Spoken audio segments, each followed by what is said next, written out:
This is engineering project 18. This is our crude flow chart. We're declaring your variables. We have our loop where it does our digital read.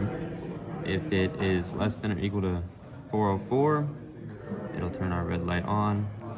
If it's less than 800, it'll turn our yellow light on. If it's greater than 800, it'll turn our green light on.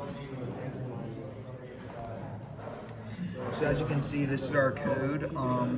We first declare all of our variables, then we set up our different pins in the void setup.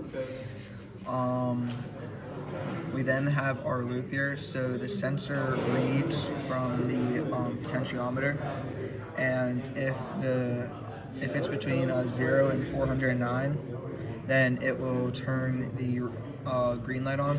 It's between 410 and 799, it will turn the yellow light on.